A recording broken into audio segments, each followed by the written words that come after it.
Hello and welcome to this week's edition of WCS Sports Connection. I'm your co-host, Jimmy Qualls, and with me as always, my co-host, Tate Mathews. Today we're joined by the athletic director and head baseball coach of the Summit Spartans, Chad Kirby. Coach Kirby, how are you doing today? I'm doing well. Thanks for having me. Excellent, excellent. Before we get into the baseball, let's talk about the AD side of things over there that you have your hands on. We got a lot of coaching changes going on. Give us a little update of what's happening at Summit High School.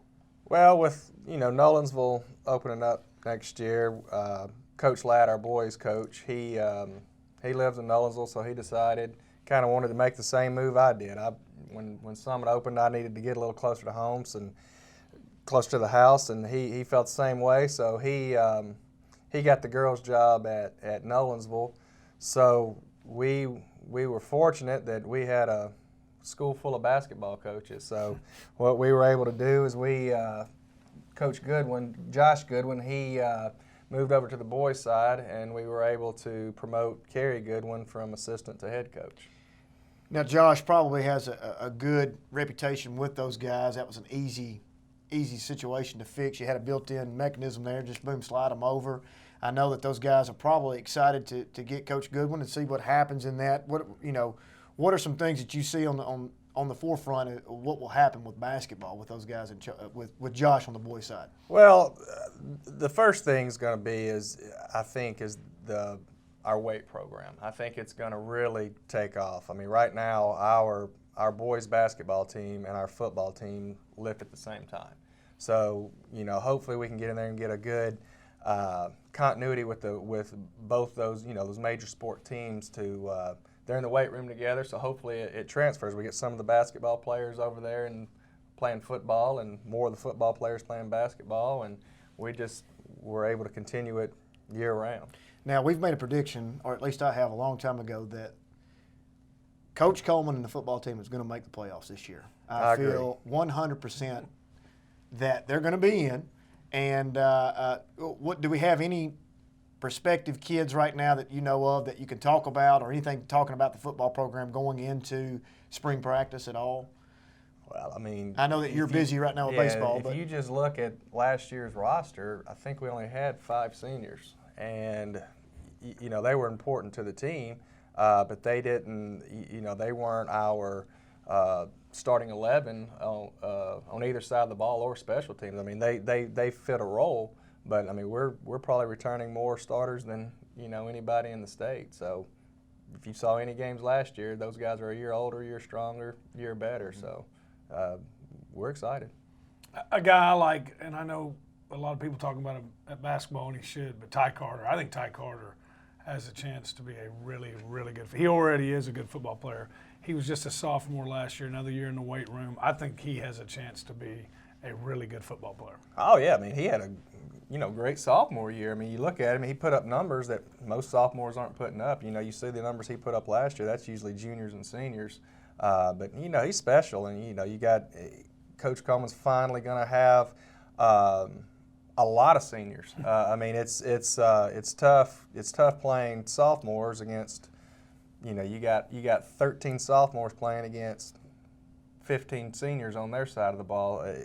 You know what I'm getting at. Yeah, obviously 15 can't play at a time, but if they've got a team of 30 seniors and we've got a team of 5, well, something's not gonna equal out. And I mean, there's a difference between an 18-year-old and a 17-year-old. So that's what we're excited about, is finally getting to a level playing field.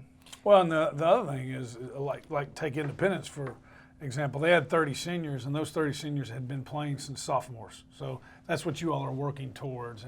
And you're right. Not only is there a big difference in a young man's body in those ages, but when those young men get to be seniors, they're going to have 3 years of starting and playing experience, and you can't put a price tag on that. Oh yeah. I mean, it literally came down to a game this year of getting in, but forget about that. It's March. Basketball just ended. So basketball, you're talking about Ty Carter. Let's talk basketball.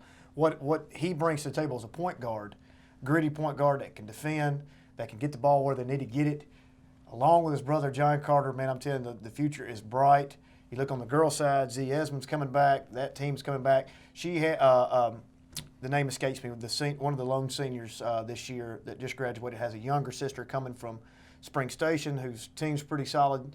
You've got a team to build on right now or that's coming for the girls and the boys to be extremely successful. So let's turn the tide for just a second and put the pressure on you. How good are we in baseball right now? Well, that question's pretty easily answered. You're sitting at number in the top 10 in the state right now. You're 13-3, 6-1 in the district in the conference play, sitting in first place. Man, congratulations on that. I know that the season's not over. I know you don't like to talk about that stuff, but we're going to have to talk a little bit about it. So let's talk about the success that you've had up to this point. What's your major contributing factor to the point that you're in first place? I don't know the major thing. We've kind of learned over the past 3 years probably is why you win games when you win them. Sometimes, you know, a lot of people like to talk about talent and they throw out names.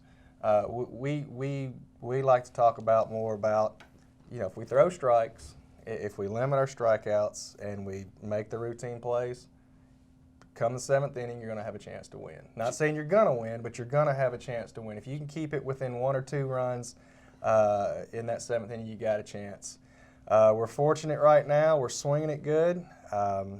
We've got good pitching, and we've made most of the routine plays, and that's you talk to any baseball coach, and that's the formula.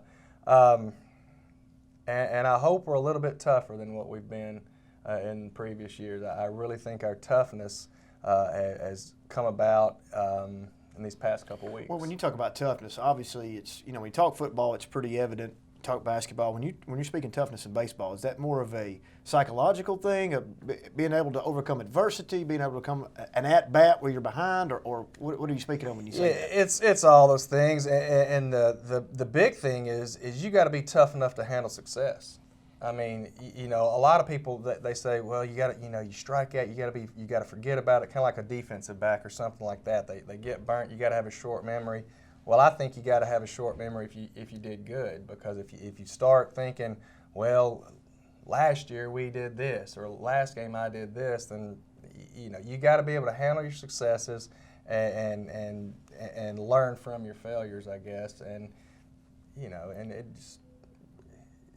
it's tied. I mean, if you look at the baseball program over the past 4.5 years now, we've had success. I mean, we haven't had statewide success or championship success or anything like that, but we've won every year, and so it's kind of where it's expected that's what we're going to do. We're going to win games, and hopefully it's going to lead into championships and trophies and that sort of thing.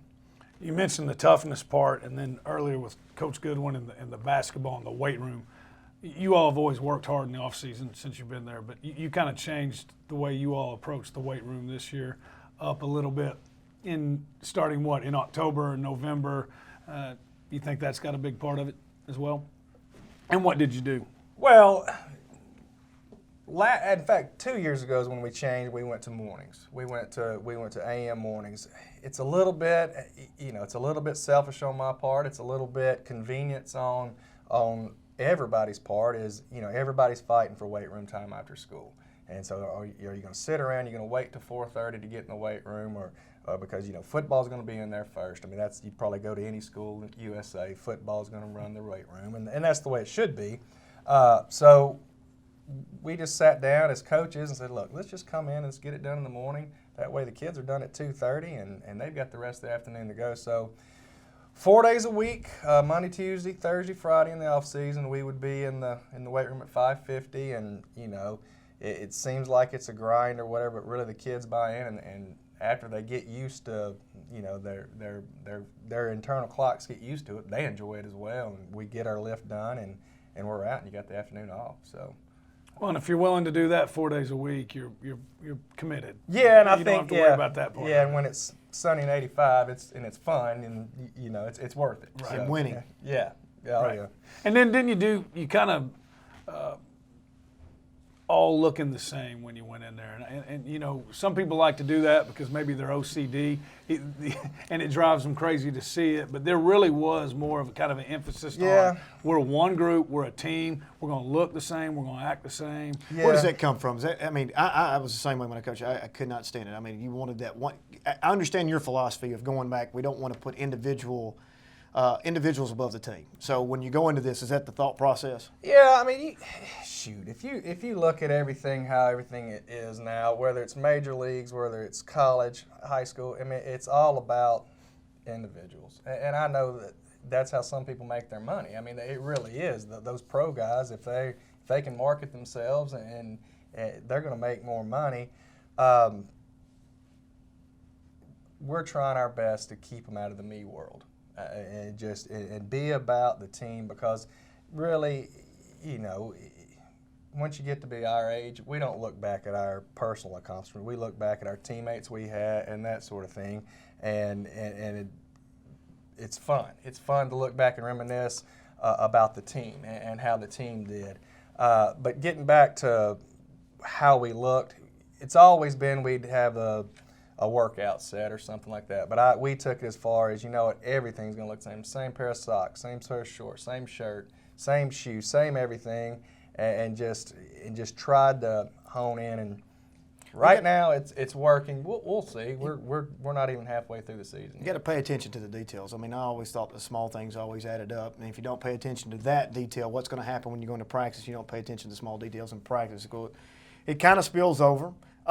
You know, the WCS Sports Conference has a lot of talented teams, a lot of talented players. Matter of fact, it may be our heaviest recruited sport as a whole right now, individual-wise. And, you know, the rundown right now, Summit obviously in first, as we said. Centennial at 9-5, 6-4 in conference play in second. Independence in third at 7-8, 5-4. Brentwood at 10-5, 5-5. Ravenwood at 9-6, 5-5. In sixth place, Franklin right now 9-7, 3-4, and Dixon 2-11, 0-7. Now, does this help or hurt when you get outside of conference? You know, the old SEC adage is they beat up on each other when they get out in football, and then all of a sudden, you know, sometimes it works, sometimes it doesn't. Does this help you or hurt you in postseason play? If the talent pool's high, we think. And not just Summit, but the district thinks if you can get out of this district, you've got a shot. I mean, you've got a shot to make some real noise. And if you look over the past probably 4 or 5 years, that's been the case. I know Williamson County sent 1 to the state tournament last year, but the year before that it was 2. The year before that it was 2. The year before that it was at least 1. So. It's the season's a grind. Hopefully, it's going to pay off in tournament. I would say some of these Friday games that we play and some of these Saturday games that our teams play, we get beat up on a little bit because it's that Monday, Tuesday, Wednesday such an emotional and it's just a grind on them. It's a grind on your pitching staff. It's a mental grind, and it's tough to rebound sometimes on Thursdays, Fridays, and Saturdays to get geared back up to play. And specifically in high school, you're looking at 3 arms.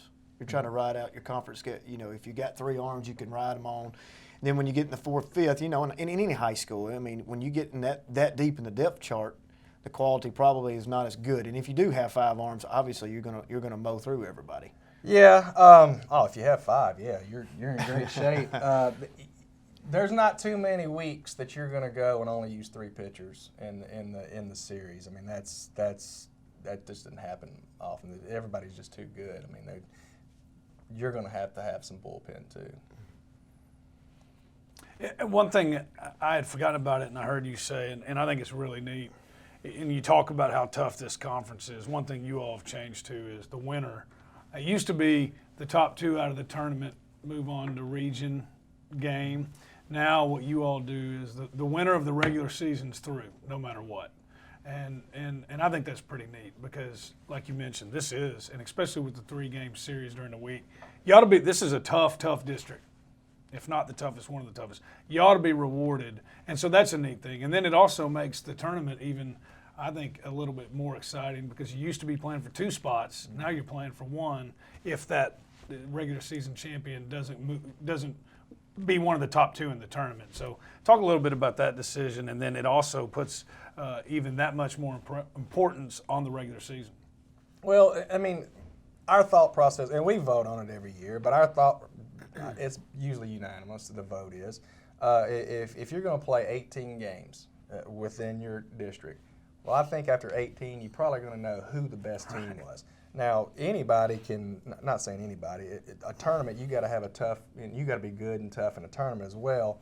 But tournament's a crapshoot now. It's if you get hot and I'll say, last year we were one game over 500 going in the tournament, and we're in the championship game.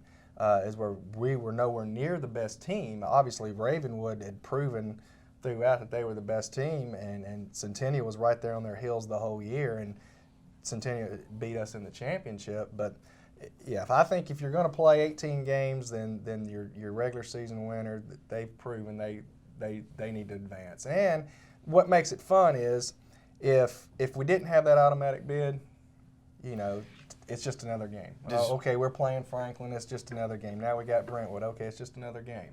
Right. Because you're just setting yourself up for the tournament, and that's it. Whereas now it means something. Every single Monday means something. Every Tuesday means something. Every Wednesday means something. And not only in our series, but Ravenwood series, it matters. And what Centennial does, that matters. And it affects everybody. And it's fun. Is that the norm for the other sister districts in our region, or is that? No. I think the only us in the Murfreesboro district do the 3-game series. We kind of stole it from them about probably 7, 8 years ago. They went away from it, and then they've since come back to it. But most teams play 2 games and just move on. He's not here, but he's a guy you know well, and I didn't really think that much about it until I did the math on it. The guy at Oakland, Mac Hawks, just won a 600th game in 27 seasons. That's 22 games a year. That's pretty good.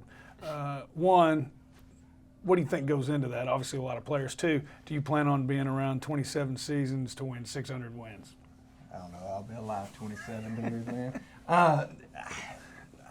Who knows? That's consistency. Yeah, he's obviously he's a great coach, and he's won a lot. I think 2 state championships. You go play there, and you go play at these different places that have had programs for a while, and they got their boards up, and it just says district championship, and it's like, well, it'd have been easier to put when you didn't win the district championship. Right. There's so many up there. And state tournament appearances. I mean, you look at Coach Hawks, and he's still relevant. I mean, I didn't know he'd done it 27 years, but he's relevant. My high school coach, we were talking on the bus yesterday, and he did it for 37 years. It's like, good Lord. I mean, if I'm not mistaken, I believe he is on top record holder right now, currently, if I'm not mistaken, with most wins. I'm pretty sure he is. Yeah, he was. I know he was always, even when I was playing, it seemed like he was top 3, and he coached, 10 years after I got out of there. So it's probably more than that. May have been, because I actually worked with him. So yeah. I mean that was. Yeah, and he's just. That's one of the places when he was there where the football team probably didn't get first choice of the weight room. No, that's not true. Well, they enjoyed their sports down there in Marshall County. So baseball was very successful. Football, most of those kids, they crossed over at that point in time because Coach George actually. He was defense coordinator. And Monk and all those guys were crossing over and coaching together. So I mean. So it just went hand in hand, and of course y'all had a good run of athletes during that time. I mean, Ty Curley, you, Jason Maxwell. I mean, you can just go down the list of those guys that were dual sports and had success. Most people don't know this, but he was the Tennessee Baseball Coaches Association Player of the Year. Was it '94? But we're not focusing on individuals today. That's on the team. So please. I'm way more proud of the state championship than that. I can tell you that. I used to stare at it. McGehee, let's see now. Coach McGehee down there. He's a little older than you, but I think they were the first state champions, and then you guys went. Did you go back to back? We did. That's what I thought. I think his team was 31-0 and. We were 26-3 and 30-2, but we were shooting for that 30 and 31-0 record. I'd like to know on that. Is baseball the hardest sport to go undefeated in the entire season? You look at basketball, even there. I don't think there was an undefeated team this year. 31-0. I don't care if you're playing the rinky-dinks. That's pretty good, right? I mean, it's hard in baseball not to have one off day. I'm not sure you can compare because I think that going undefeated. Basketball. No. I think going well. I mean, basically you can put basketball into 3 different seasons. So I mean, to stay undefeated in that is a grind itself. Football to keep everybody healthy. Baseball same way. So I'm not sure you can compare any. I think if you do either one, there's no one better than the other. I think it's a remarkable feat. I guess what I would say about football is, to go undefeated it is a grind, but I would say 90% of the time, the best team wins in football. I mean, the best team wins. The best coach, the best overall team. Didn't come down to that last second shot. Sometimes you got an off night. I mean, if you got a running back that can go, running backs very rarely have an off night. I can see a quarterback missing a couple throws or something, but you just look at it. I mean, shoot, there's not that many undefeated seasons in any sport, but I guess football would be the. You think that's the toughest? No, because you Gotcha. see it more often Yeah. in football than you do in any other sport. So what are some of the best players, excluding Summit, right now in the conference? Who right now do you think is standing out baseball-wise as baseball season is kind of coming? It's not far from tournament time. So who do you think right now is one of the better teams? Better teams? Yes. Across the state, or who we've played? We'll start in the conference first, and then we'll go out in the state. Well, I mean, we've only played 2 series, so we've played Franklin and we've played Brentwood, But as a coach, you kind of see the scores and you see what's kind of transpiring as it comes and as it unfolds. So who do you think in your mind? Because when I did the spring tour right now, you were the team to beat. Everybody knew Summit. Now, so who in your thought right now is the team that you're going to have to really, really watch out for? For us, Yes. Dixon County. That's who we play 'Cause today. But what I'm getting at is there's not. They do have a good bat. There is not Balance. 3 runs difference between us and Franklin and us and Brentwood. I'm being as honest as I can. In our Franklin series, they beat us game 1. We get lucky in game 2, winning extra innings, and then game 3, our pitcher did a great job in game 3, and they just couldn't get anything going. Then the Brentwood series, we shouldn't have won game 1. Did you face the Bell kid that's going to Mississippi State? Yeah, no, Ole Miss. Ole Miss, excuse me. Yeah, and he pitched against us game 1. I think we had 3 hits. We hit a ball with some of that funny English on it, and it kind of kicked away from their second baseman, and we scored 2 runs, and we win that game. They misplayed a ball in game 2 that kind of opened up an inning, and then in game 3, we got an early lead, and we were able to hang on. I mean, but I'm telling you, there is not. And if you look at scores and you look at whoever won last night in all the games, it's probably going to be a split tonight in everybody else. It's that competitive. Well, you mentioned something earlier, Tate. It's kind of a common thread that we've seen. Volleyball. If you can make it out of the Williamson County Conference volleyball-wise, you've got a shot. Football. Soccer. Baseball. Track. Basketball right now is that lone sport that's had the longest drought, the 31 years, and kind of knocked on the door a little bit last year.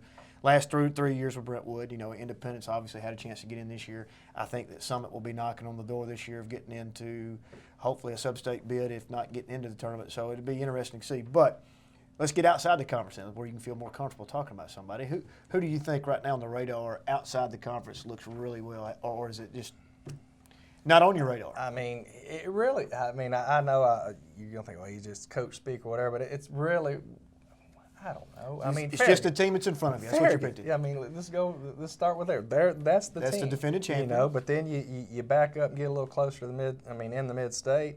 Mount Juliet's always going to be good. Siegel, they're Beach is good. Beach, Hendersonville. I mean, the mid-state has quality baseball. I was talking to someone the other day, and you ever go down to Alabama and play? I said, well, no, it's just we don't really have to go 45 minutes away. Right. If you're looking for good competition and looking for somebody to get after you, you just stay right here and you can find it. But it's the usual suspects. I mean, I guess we're having a little bit of success right now. Probably nobody knows where Summit is. I mean, I see our names in the paper. People still misspell it, which that's that's fine. How do they spell it? 2 T's? 2 T's, yeah. So I mean, Hey, I know all about that. Yes. Hopefully, if we if we can over the years, if we continue to have some good kids and then they'll start spelling it right, and we can be, when other people are talking, we're mentioned. I mean, that's what we're all. And that's not just baseball. That's you as an athletic director as well. I mean, I know that we've talked many times about that of that maturation process of becoming not the new kid on the block anymore, not becoming the doormat. We're here. We want to win. We want people mad at us for winning. We want those things, and it's just all but happening. You could see it starting to, you get that step is you get the football team in the playoffs. You get your basketball team in the postseason and get a step further in the region tournament. And then baseball right now. So, I mean, things are looking up for Summit and going to do well. Now, you don't like to talk about the individual kid, but you have some kids that are going to get some looks. And not only are they going to get some looks, they're going to get some very, very, very high looks. And how do you help them how do you keep them focused? Because that could easily be a something that can get a kid unfocused and worry about that. I mean, let's talk about your young pitcher. He could be one right now that's highly recruited that everybody's looking at. Team USA, Vanderbilt's in the picture. Probably going to be draft day. You're going to have to make a choice coming up. So, I mean, how do you handle those things? Oh, well, I mean, the good thing, you're talking about Chris McIlvain.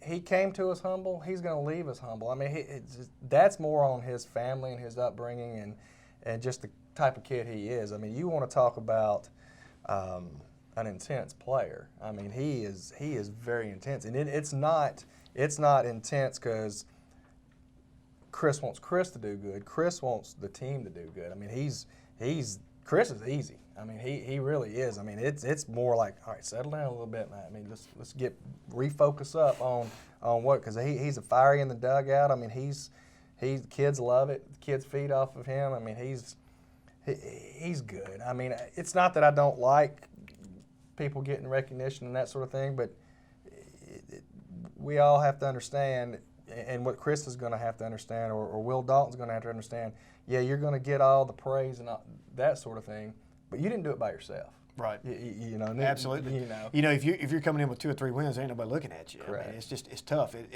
This whole process happens because of the team building, the success you have as a team to get people in. Yeah.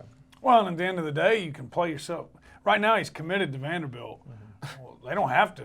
I mean, there's 3 years, you can play yourself out of it. And the other thing that I think, I've known you a long time, and I know you do a good job of it, so I can say it, but I think sometimes coaches lose sight of the fact of you still control the playing time. I mean, so if it gets too bad, you can sit over here with me and JD and chew sunflower seeds, and we'll hang out. Yeah, we really don't. But it never gets to that. Yeah, we don't, and haven't ever really had that problem. I mean, it's just we don't. With the kids, I mean, we've got several kids right now that are.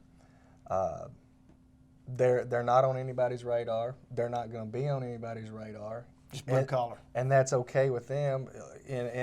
We talked the other day, Tate and I talked the other day, perfect example, Levi Hood. I mean, Levi's a 4-year starter for senior, and I could probably go to every college in the nation and ask them if they've heard of his name, and they're going to say no. But I just checked stats this morning. The kid's hitting 375 this year. I mean, that's great. I mean, well, you add up his freshman, sophomore, and junior year total. He ain't hitting 375 combined. Well, so we unfortunately have run out of time. We could sit here and talk about this. I am going to say this: you've got a great facility. That's your hard work that you've put into that field. It looks fantastic. If you haven't had a chance to go see Summit baseball, go see them. Thank you so much for being here. It's been WCS Sports Connection. We'll see you next time.